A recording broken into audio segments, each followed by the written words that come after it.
We are live. Oh, here we go. Hello, guys. Oh, that's a little video. I was gonna say. I'll tell you what now. All right, it's not going well, is it? Yeah. All right. Hello, guys. This is this little video. This is episode 7. This is going to be called Wonder Woman. Because the woman sitting next to me, she is Wonder Woman. This is Tara Taylor. If you didn't know her, you're about to know her. Right. Let's start off with. I need to sit better. Oh, fuck's sake. Bless your heart. Thanks for a lovely introduction. I feel the pressure now. I do now. We're going to talk about life before bodybuilding. Right. And life after. And prep and stuff like that. Okay. So, first question is, what sort of got you into bodybuilding? Female bodybuilding, shall we say? Well, can I go back a little bit further? Let's go back a bit further, shall we? So when I was born, yes, no, a little bit after that. So when I was at school, I was terrible at sports. Right. I was tiny, obviously, you know, got bullied a bit, you know, called midget all the time. You know, if I was in anybody's way, I would just get picked up and moved. You know, I was never picked for any teams. You know, I mean, I had to play. Yeah. Hockey, netball, and hated it. I was. Did you terrible. like any sport? I was awful at it all. Oh, you know, really bad at all of it. You know, anything involving a ball, a racket, a stick. Hockey, no? I know. Don't go aiming a hard ball at me. So I was terrible. Just had an aversion. Didn't like swimming. Just hated all of it. So yeah, PE games and all of that was just like my worst nightmare. But when I was about 18, me and some friends, we joined Neil Jordan's first gym. I don't remember. I remember it was in a barn. It was out Walton Highway in a barn at his parents, basically. So, but it was really nice, and I just thought, I think I can do this actually, because obviously I'm not in a team. Yeah. And I'm not having to throw a ball. So I really liked it, and I got into fitness then, and I taught aerobics and all sorts of stuff. So I really liked it. In fact, I thought I've found something I can do. But I took a big break from the gym in my 20s because I was married very young, in about 19, 20. Still young now, Tara. You know what I mean? Still young now. And my then husband made it clear he did not want me to go to the gym. So I didn't go to the gym. I do find it very weird like that, because my partner's very supportive of that. Yeah. And I think if you are at the gym, I think it's good for you. Like, for me, it's a nice getaway. Yes. Yeah. Absolutely. And she does her things, I do my thing, and we support each other. So, but it's very strange. And that's lovely to hear, actually. And that's how it should be. It should be, yeah. It should be 50-50. Yeah. I mean, like, you going to the gym is a very healthy option. Yeah. It's better than like going out every weekend doing this, that, the other, or going to bingo. Bingo. Or like working, 6 days a week, 12 hours a day, and then coming home and not. Do you know what I mean? Yeah. But going to the gym is great. But yeah. So I kind of plugged the gaps with other stuff, but I really wanted to be at the gym. So in my 30s, by that time I'd got children, but I was single, so I could do what I wanted. Yeah. So new woman, independent. New woman, do what I want. So basically, I used to put my children in swimming lessons. I'd go to the gym. They'd go to karate. I'd go to the gym. So I got back into it, and then I joined Shaper's Gym. Hey! And I've still got the book that Paul wrote me my very first workout in, where I used to have to write the weights in every week. Still got it. Old school, isn't it? And that was a second-hand book. Really? He used to reuse them when people left. He had a drawer full of them. Rip out the pages. Oh, rip out the page, not like rubber it out. No, rip out the other person. So I've still got the book. Yeah, so I kind of outgrew that and went to Shapers, and that's when, and it was a bit intimidating because there was only like... Shapers, like, I think I've spoken in the last podcast as well, like, was the OG. The OG. I never trained there, no. Believe it or not. This is going to be a bit of a weird story, but me and Will Tyso, 16, 17, we used to go there for the sunbeds. Oh, did you? Yeah. I was Will's probably going to look at this thinking, you bastards, like. But I'm pretty sure Will trained there, but I never, I'd say a bit silly, but I felt a traitor. Did you? I was here. Oh, you were here. Oh, I was here when I yeah. was like 15, 16 and that. But we used to just, I didn't think mine had sunbeds at the time, so we used to pop up there and used to be upstairs. And, is it upstairs? Yes, it was upstairs, yeah. A bit like, wibbly wobbly. Wibbly wobbly and that. And we used to use the sunbeds there, but obviously I don't use them now. Yeah. Well, I didn't know Martin then, so right, I had no knowledge of. Yeah. But it was. That. I think even Martin says as well. It was like the equipment. Growing up with equipment was just there. Yeah. OG. Yeah. Well, the reason I went there is because, again, I was dropping my children at the Hudson swimming, which is running around the corner to the shape and then going back. So dropping off cardio gym. Yeah. Basically. So I was doing that, and I actually met a guy there. I was training in there, and a guy called Richard Patrick came up to me and said, "What are you training tonight?" And I said, "Arms." And he said, "Do you want to train with me?" What a great thing to do! Train with different people. Yeah.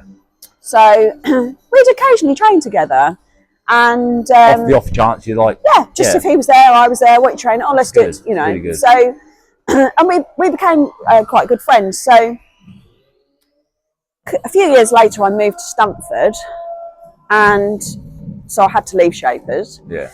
And I was in my 40s then, and women get very liberated in their 40s. Oh, okay, yeah, I wouldn't know that. Just so you know what's coming. Yeah. They turn into a new woman, they evolve. So in my 40s... Evolution. Yeah, it is, Ooh, yeah. Definitely.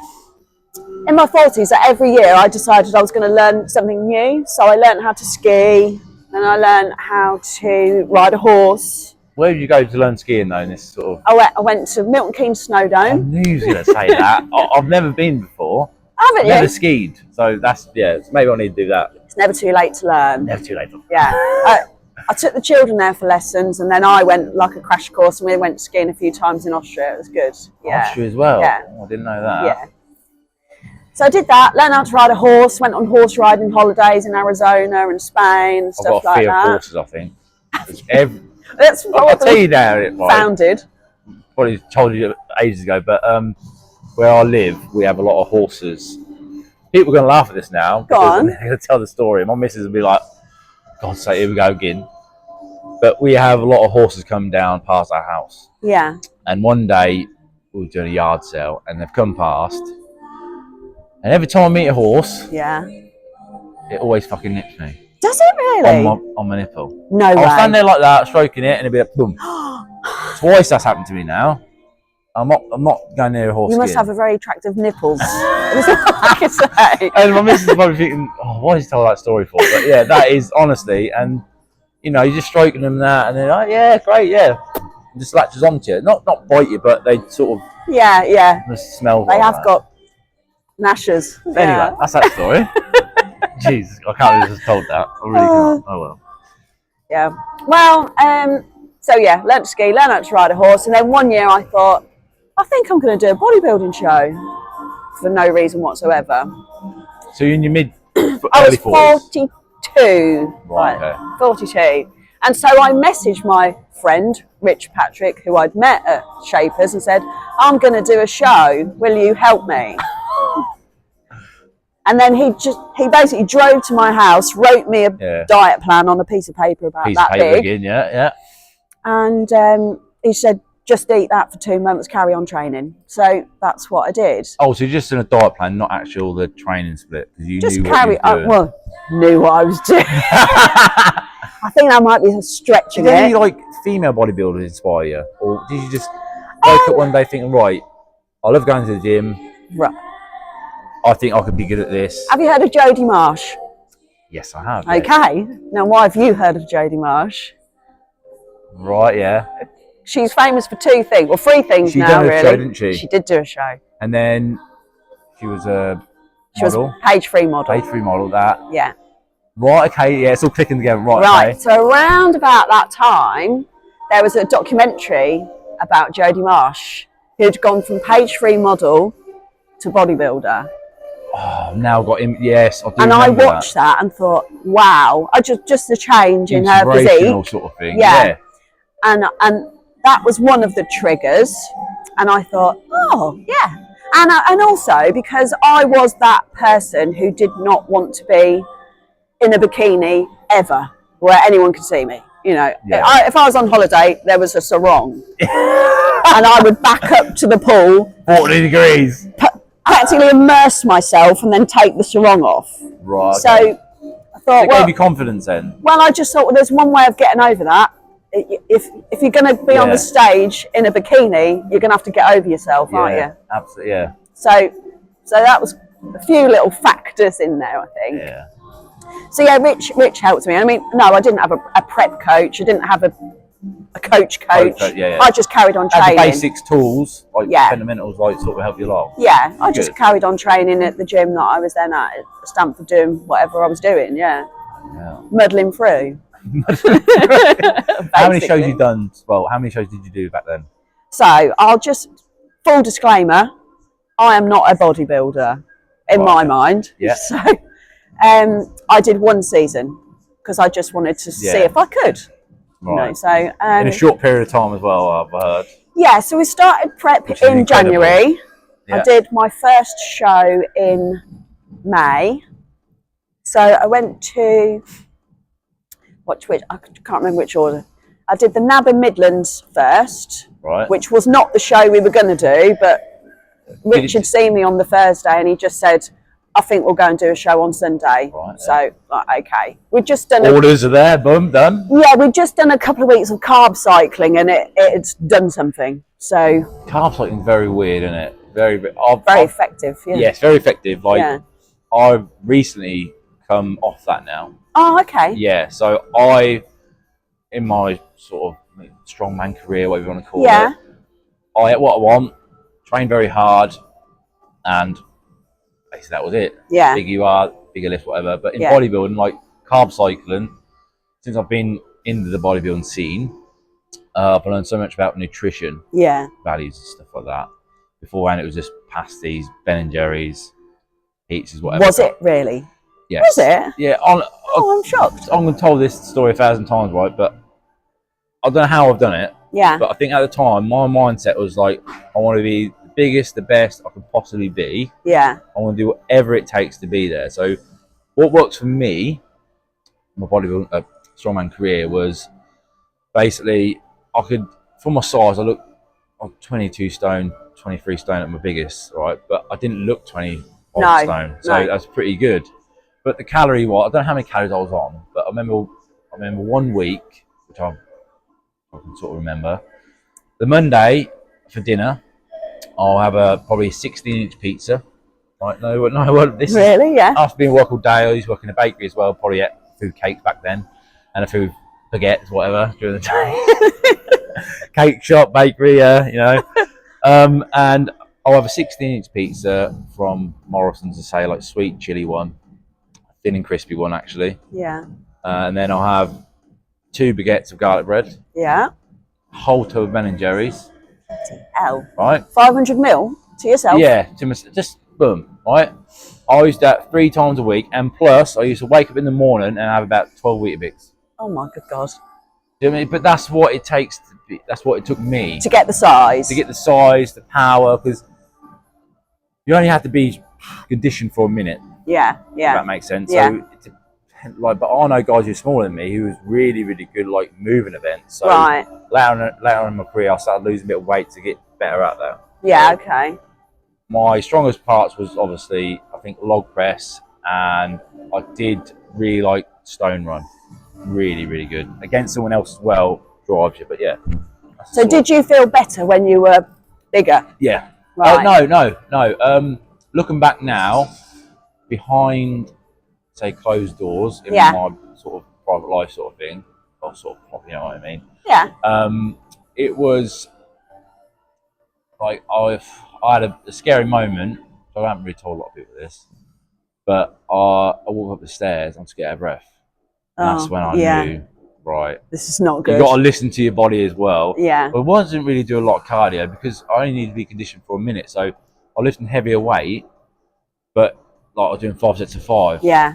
It's very short burst. Very short burst, but I was eating. I was in the gym like 3-4 hours at a time, very time consuming. But my focus and my driven thing was, right, I need to do this to become the best at this. Yeah. But bodybuilding, what I love about bodybuilding and why I always wanted to do a show, but the opportunity's never been there, right, in my eyes. So I started young, powerlifting at a young age, football, and then Eddie Hall come along, strongman, and then boom, met Mark, obviously. Yeah. And I've always wanted to do one because obviously I've been inspired by Martin and his sort of like vision of what he used to do. And obviously in this gym, you meet a lot of good bodybuilders. You meet a lot of like-minded people. I could go all day, right? But Mark sat me down and Mark was just like, right, here's the tools. Yeah. Use them. Yeah. And I'm finally doing one now. I'm in my mid-30s. Yeah. Is it too late? No. Of course it isn't. I think I'm at a mature stage in the bodybuilding game. Yeah. And it's consistency, and food is very, very important. Abs are made in the kitchen. I believe that now. True. Before I was like, nah, just train abs. Just train abs. But yeah, No. that's my it's diet. nutrition values and food is very, very important. Yeah. I think that was what I found most fascinating about the whole thing, actually, is the food.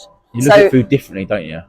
Yeah, and also like when someone says you'll do this or do that, and you think, oh, what am I doing that for? I wanted to know why. Why am I doing that? You know, and Rich would try and explain to me why. You know, some of it sunk in, some of it didn't. But you know, I think when I started prep, I was about 8 stone, and then that is like when we started the carb cycling, I was already down to 6 stone 12, and I hadn't been that since I was about 10.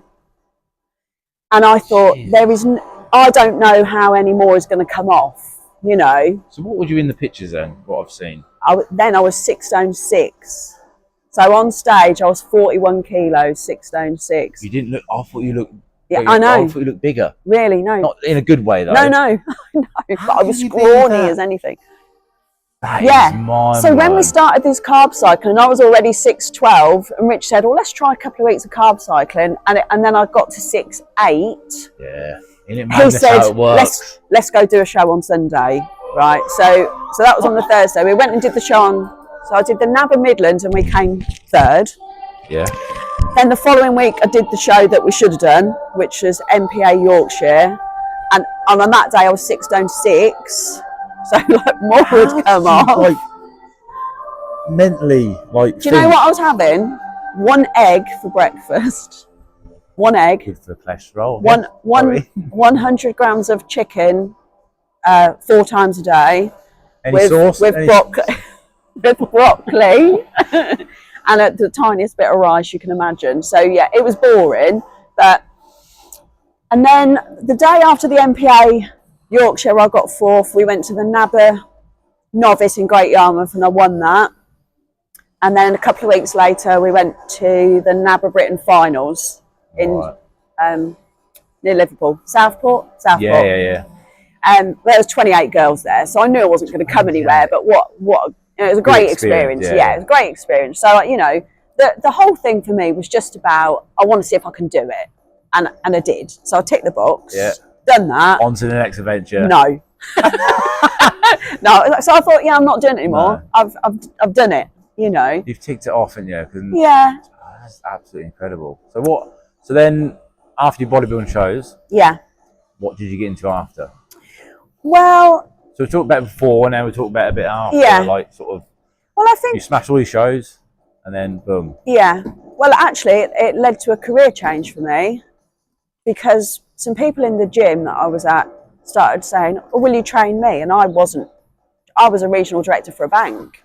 So I was like, I don't even really know what I'm doing. I only know what I did. Yeah. I don't know what's good for you. Good for them, sort of thing. So, you know, I really believe in divine timing and sliding doors moments and stuff like that. And that day where Richard Patrick said to me, what you training? I said, arms. That changed. And I trained with him. That led to me then messaging him saying, I'm going to do a show, well, you know. So, and then 2 or 3 people, I mean, it wasn't masses, 2 or 3 people asked me, would I help train them? Because I was in the gym every night. And I thought, well, I'll get my PT qualification Yeah.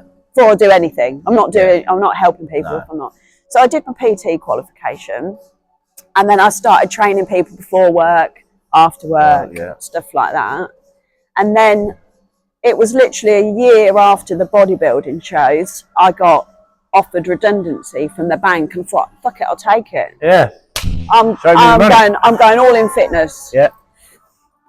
And I said that, but only half meant it, really. So I took my redundancy money, and I was really still looking for another corporate job. You know, I was sending off loads of CVs. 3 months of nothing. Oh, and I thought, clearly my email's broken.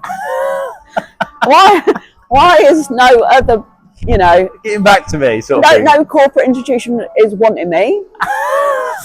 And so I just thought, well, I'll go hell for leather on fitness and health then, and that's what I did. So yeah, it led to a complete change in direction of my life, actually, even though I don't want to do bodybuilding anymore.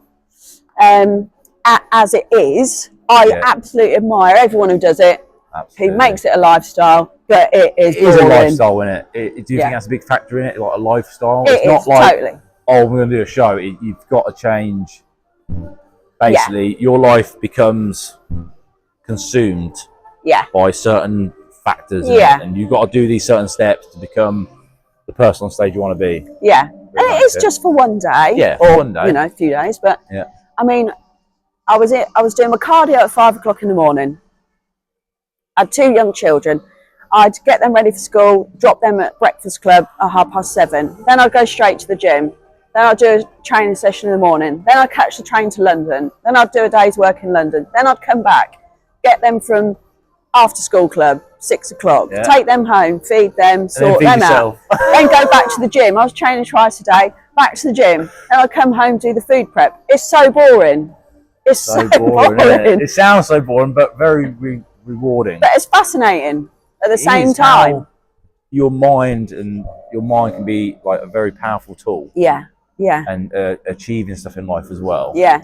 And yeah, it just sounds like, oh, I've got to do this, got to do that, but it's all for a purpose as well. Yeah. Like if you don't move, nothing else moves with you. No. So that's what I think anyway. So. It is a really, really fascinating end-to-end process, you know. But what's even more fascinating, it's like you're on that stage, you've got a 6-pack, you're like, yes, I have achieved in my life, and then literally within about 2 hours it's gone. Really? As soon as you eat some Do you remember like what you had after you showed? Yeah, I'll tell you what, it was utterly boring. Oh, we stopped at a garage on the way home. And Rich said to me, "What do you want?" I said, "I just want a sandwich. I just want bread."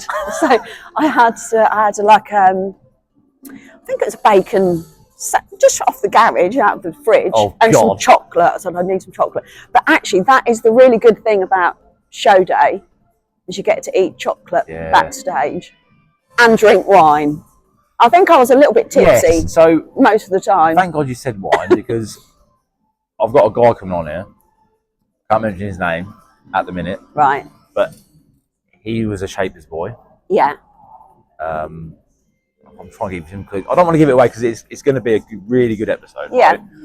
Right? At another location as well. But I remember, it must be 12 years ago probably, I remember serving his mum. Yeah.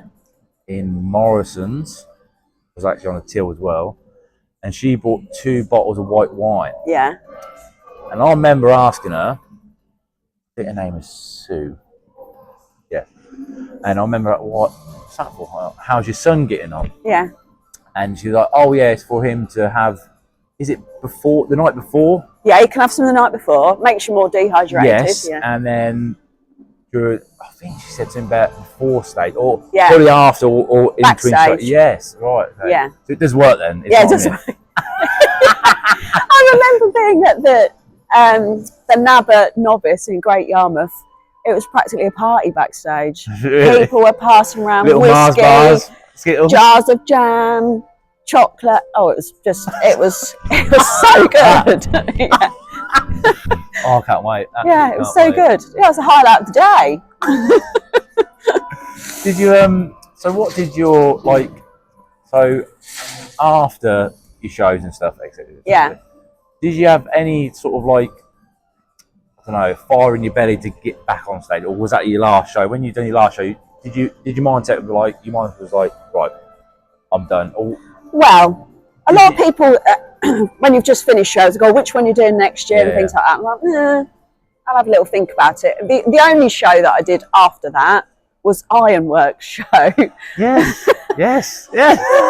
And that's because I'd bumped into Martin somewhere and he gave me a flyer. He goes, "Oh, you're going to do the show?" And I was like, "Not really. I don't really want to do it." I mean, I was sort of in okay shape. I thought, well, I could probably diet down for 5 or 6 weeks and look okay. So I did it reluctantly. It's a small world as well, isn't it? Because I remember, I think I was at work that day, but I remember that he was leading up to the show and stuff like that. And I don't know what his name, but the presenter was, what was it, Jim Incredible? Yeah. Do you remember? Yeah, I don't know vaguely. what his real name is now. Dan. Jim Credible. Jim Credible. Yes, yeah. I remember him doing the mics and stuff. And I was going to turn up, but I think I was at work. But obviously, after the show, it all went well. So yeah. Yeah, it was a good show. Yeah. Yeah, definitely. Absolutely mental. Obviously, hopefully, we'll do another one. Yeah. Soon-ish. I'm sure there will be at some point. Yes. Yeah. All right. Oh, and I did another one. Rob Ronaldo's show at Peterborough. Yeah, there were 5 that I did. Yeah, I won that as well. Have they got one coming up as well? Yeah. Rob Ronaldo, does he own the gym? I don't think he owns. No, Rob's just a big name on the scene in Peterborough. He's done loads of shows over the years. I do recall hearing his name when I was a bit younger as well. Definitely. So he does a show in Peterborough every year. He's done it for years. So I did Bodyworks? No. No, yeah, not Bodyworks. I can't remember what gym he goes to now. Well, he's done a bit of Definitions, but maybe Bodyworks. Yeah, I think I've seen him in Definitions. I went there with a mate back in the day. I remember seeing him in there, and does he still compete now? I don't think he does now, but he does help. But I think he'd come here as well, and he was absolutely stacked. Yeah. But every time I saw him, he always looked like he was in shape. He's a really nice guy as well. Okay. Yeah. Hopefully, if you see this, get him on the pod. Yeah. Yeah, you should get him on. He's an actor now as well. He does a lot of acting. Oh my God, I never knew that. Many strings to Rob's bow. That is for sure. Yeah. Right. I think So, what is your? I always ask people this. What is your next 5-year plan? Right. Well, I like to answer that question. That's a real good question. What people love. So I'm 55 now. I know I don't look. I still want to see a passport, right? I don't believe she's 55, right? You are incredible. Well, thanks, mate. Absolutely. Thank you. So 5-year plan. What you got in store for yourself? What do you want to achieve, or what's your next goal? So I think when you get to my age, you have different goals. Right. So I can't lift heavy anymore. You know, when you get in your 40s and 50s, you need to think about your joints. You need to think about health span, lifespan, healthy lifestyle. So take note, people. I do a lot more functional type stuff. That's how I train my clients. We need to do strength training, obviously, as we age. You've got to preserve your bone density and your muscle mass. So I focus a lot on that, but I do like to be functionally fit as well. So, a lot of things I talk to my clients about is if you fall over at 65 or older, break your hip, there's a 50% chance you'll be dead in a year. So you need to stay on your you need to stay on your feet. So you need to be functionally fit. So core strength, balance, all that, leg strength. I didn't know that. Yeah. That is crazy number. Shocking statistic. What is your oldest client then? 74. Still doing burpees. Shout out to her. Yeah. In fact, I've got 2 that are 74. 74. Yeah, and they both burpee. Are they a weekly? Every week. Twice a week. Every week, and they burpee. I can't even do a burpee. Burpees are an amazing thing what a great total body exercise. Little story. A little video as well. I used to do body challenges with my clients. Okay. And we did these like 28-day body challenges where I'd weigh them at the start, weigh them at the end. They'd have to come to so many classes a week and stuff like that. And I made a pledge at the start, however many pounds in weight you lose, I will do that many burpees. And they lost 538 pounds between them. And then we hired a hall and I did the 538 burpees. And then people used to join me for 10, then the next person would do the next 10 with me. So I had someone like helping me. To push you along a little bit. But it was, what a great thing to do. So that is incredible. Then another friend of mine, because I think it's really good to train at other gyms, network with other gyms. To venture out and experience different stuff. There's a really, really lovely family-owned gym in Market Deeping called Empire Gym. Oh, I've heard of that. Yeah. Yes, and I've heard of that gym. Matt Weston, again, bodybuilding background, but he was doing a charity event for Sue Ryder. Right. Hospice in Peterborough. I love people who do charity events and stuff like that. Very, very beyond that. He was doing this event, 1,000 burpees, 100 deadlifts, burpees, 1,000 metre row, and 1,000 metre on the ski erg. And I knew how hard it was doing my 538. So I messaged him. I said, Matt, please don't try and do this on your own. I'll come with you and support you. I did, yeah. Because it's really hard. You stand next to him like, yeah, 1, 2. Yeah. So anyway, in the end, I think there was about 4 or 5 of us that did it in the end. Wow. We had our little grid of 1,000 squares for the burpees. So we were doing them like 10 at a time. But honestly, what a brilliant achievement, 1,000 burpees, and then you had to do 100 deadlifts. I can't imagine what 1,000 burpees look like. It took, I think I did it in about 2 hours 40, the whole thing. But there was a guy there who was a CrossFitter, and he did it in about 2 hours 15 minutes. Them it was CrossFitters, so fit. Hopefully, I'll be able to get a CrossFitter on here because I ain't got a clue what a CrossFitter is. Right? Well, I'm not deep dived in research what a CrossFitter is, but all I know is they move very fast. Yeah. They're very conditioned. Yeah. And they do some weird, I don't know, yeah. Anyway, I'll give you a broad brush because I've done a little bit of CrossFit in Fusion Gym in Stamford. Yeah. CrossFit, whereas bodybuilding weight training is all about strict form. Right. CrossFit is about moving a weight from A to B as ergonomically and economically as possible. So you use bits that bodybuilders would call cheating. Yeah. To get it from A to B. So floor to ceiling. Pull-ups. Yeah. So we do kipping pull-ups. Yeah. Yeah. Right. So bodybuilders do strict pull-ups.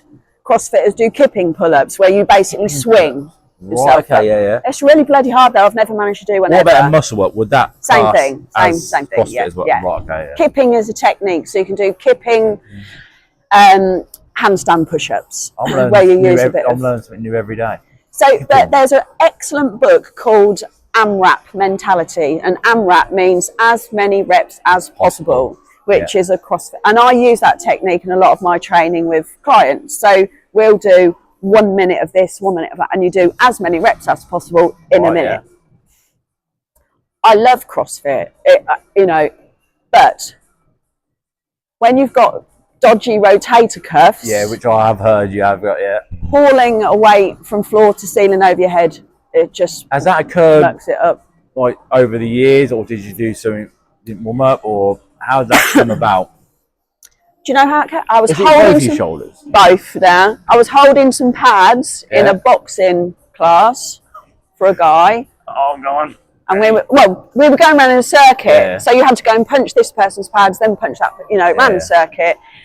So we did that, and then there was the next round was just do 2 punches, 1 on each pad, as hard as you can, and the guy basically spanned me round. He caught you, and my rope.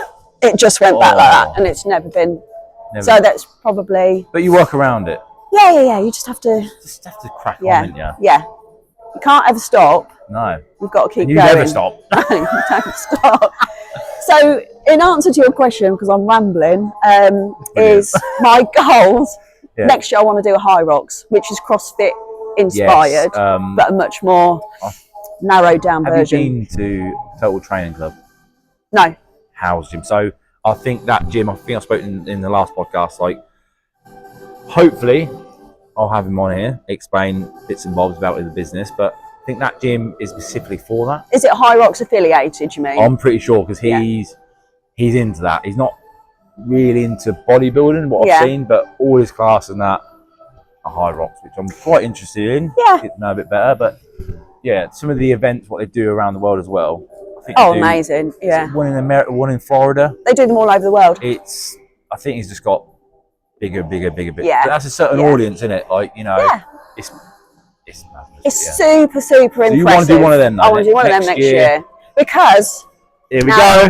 Because this is the thing. Bodybuilding is very subjective. It's all opinion. Yes, it's what somebody thinks of your shoulders versus her shoulders, or your legs versus his legs, or whatever. Right.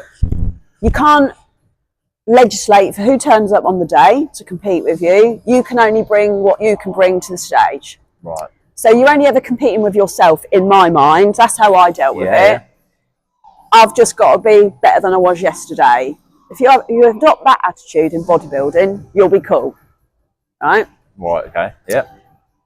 But with something like High Rocks, you're competing against people in your age group, your sex. It's not a team then. You can do it in teams. You can do it individually. Right, okay, yeah, right. So there's group events, single events, and then it's on a time. The only bit that's slightly judged is you have to do like moving burpees, and a judge will say that wasn't a good rep. You've got to go back and do it again. So there's a little bit. Burpee. Yeah, you basically burpee along. Yeah, I won't be doing that. So there's a tiny bit of subjectivity. So next year, in it. High Rocks. That's what I'd like to do. Yeah. Anything else you want to add to that in the next sort of? No. No, I mean I'm slightly worried. Boot camps are real good at the minute. Boot camps. Yeah, I do boot camps. Right. Yeah. I'm slightly concerned about the High Rocks thing because there is a bit of running in it. Yeah. I've never been built for running, but I did another charity event in 2017. I ran 10 half marathons in 10 days consecutive, and when I did the last one, I'm like, I'm never running again, ever. But I think you'll do it. But it's only short bursts. Yeah, I think you'll do as well as in this High Rocks, and you've done everything else what you've done as well. Because it seems like you've got a target in sight, and you'll get it, and then you're happy afterwards, aren't you? Yeah. I'm very goal driven. I feel very adrift if I haven't got a goal. It's not a bad thing though, is it? I think you need if you don't have goals, then it's just empty dreams, isn't it? It's I have targets for everything, Luke. I've got a board with targets for everything. Every year, target. That's being very organised. You know what I mean? And routine as well. Yeah. I do love routine. If I'm not in a routine, that's why I sort of like why I like bodybuilding as well. The routine of it, the dedication, consistency, and I like to be busy as well. Yeah. But not as busy as you. So we haven't known each other long, but since I've known you, everyone just says she's like, well, for one, you got to go on the podcast. Yeah. So I'm glad you come on it. That's nice. Yeah. And I've heard from other people that you are like a driven woman in life. I don't like to sit like this. This is bugging me. I'm sitting still, my legs going. Anyway, hope you enjoy this episode. I don't know how long we've been going on for, to be honest, but yeah, it's been very, very nice. I'm glad she's come on, and on to the next one. Right, it's been a pleasure talking to you. In a year's time, High Rocks. Post High Rocks, I'll tell you what it's like. I'm battered. Well, look, it went all right. Anyway, like, share, subscribe, and I'll see you at the next one. I don't know what the thumbnail's going to be, but I'll normally do this. I can't wait. Buzzing. Absolutely buzzing.